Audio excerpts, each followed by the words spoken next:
Well, hello and welcome to today's lesson. My name is Rima, and today I'm going to talk about different ways of spending money. Now, who doesn't like to spend money? But each time you spend money, you can't be saying the same thing over and over again. Like, I just spent my money. I spent all of my money. I spent too much money. It's not fun. I have for you some ways of indicating or expressing that you've spent money, but they sound so much more cooler and with it. And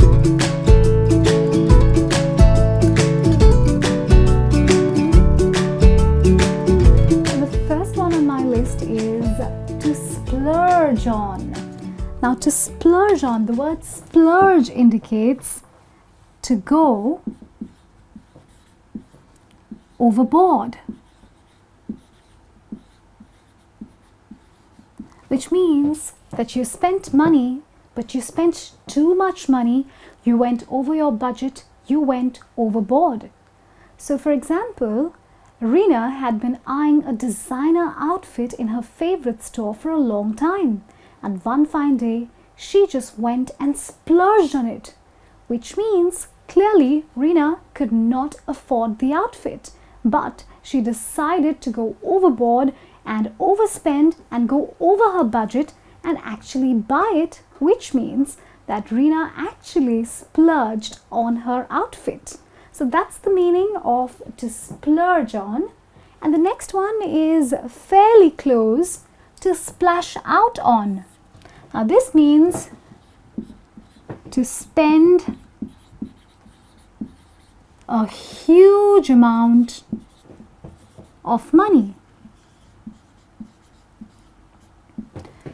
So when Eric decided that he wanted to change his car, he decided to go and splash out on a very expensive car once and for all.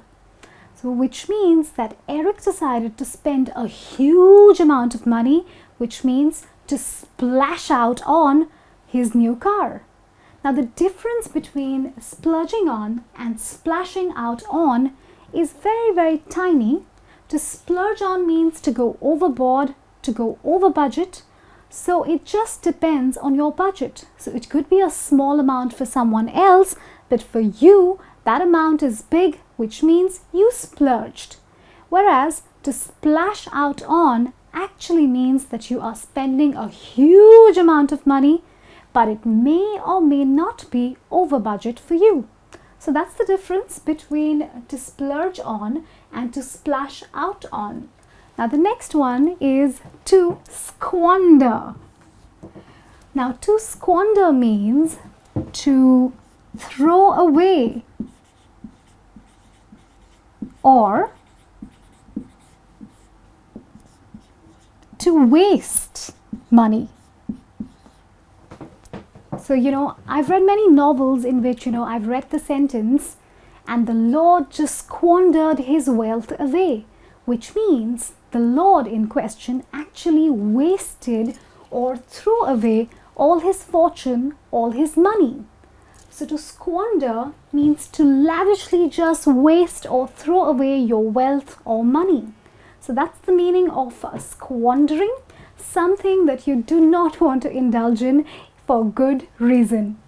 The next one on my list is to buy for a song. Now this does not mean that you're singing in order to get something, but it just feels like that because it's, you're actually buying something for such a low price or such an affordable price.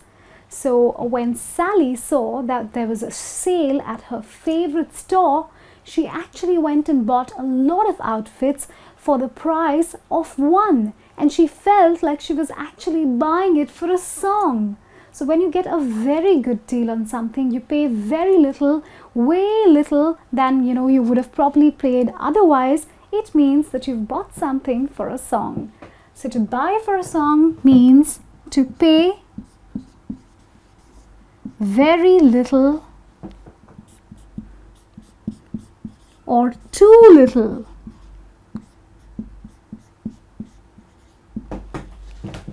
So yeah, it almost feels like, well, I paid nothing, I just sang my way through buying this. So that is the meaning of to buy for a song. Moving on, I have to burn a hole in one's pocket. Now trust me, there is no fire here, as in there is no physical fire here, and you definitely don't need to call the fire station.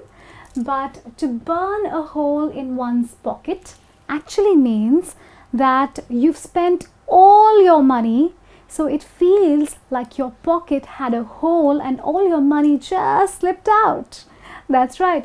To burn a hole in one's pocket means to spend a lot or all your money.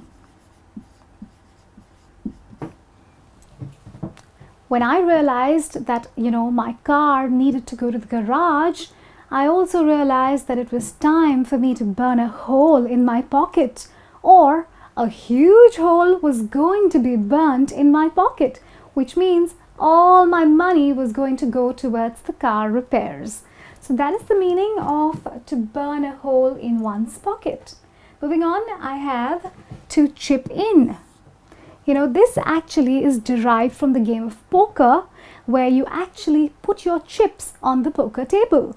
Chips are the things that you play the game with. But over here, to chip in actually means to contribute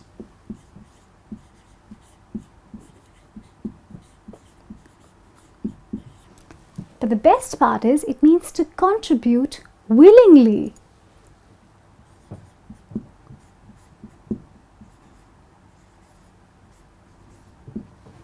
So when you actually give in money or contribute money of your own accord, of your own will, willingly, that's when it's called chipping in. So when we realized that it was Sally's birthday, we decided to gift her a puppy for her birthday, and everyone chipped in to buy the puppy, so which means everyone contributed willingly towards buying the puppy. So that is the meaning of chip in. And the next one is shell out. Now, shelling out is not so willing. It's not out of your own volition. It is actually done unwillingly. So it means to contribute against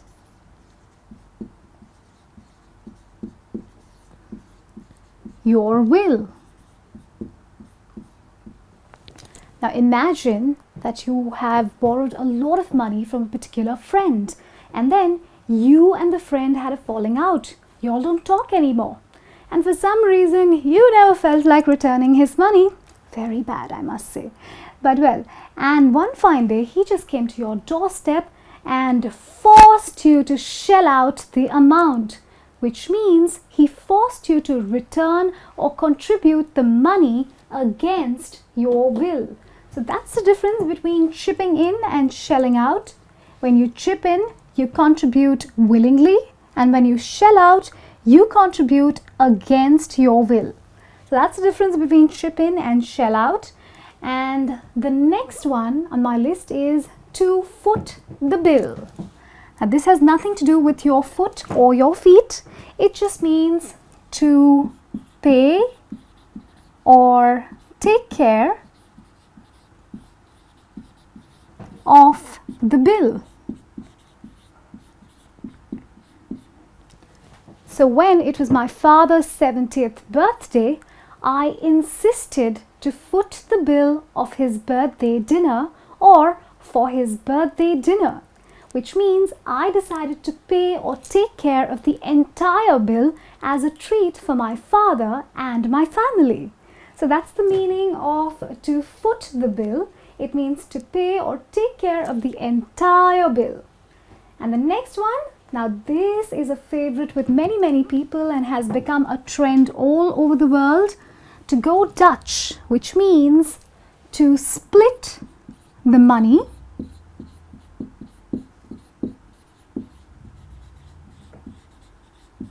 equally. So imagine you're going for dinner with your friends, and one of your friends says, hey, let's go Dutch, which means let's split the bill equally amongst all of us. So if you're going on a date with a very independent-minded woman and you want to give her the feeling that you appreciate her thinking, all you need to do is ask her, would you like to go Dutch?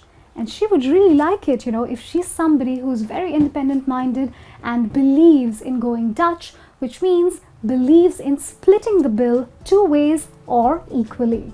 So that is the meaning of going Dutch. Well, I really hope you enjoyed learning the ways to spend money. In case you want to talk to me, ask questions or share more ways, make sure you write in the comment box below. And of course, if you want to have access to many more such interesting lessons, all you need to do is subscribe to our channel. It's time for me, Rima, to take your leave. Make sure you keep spending money and keep spending it right. Take care.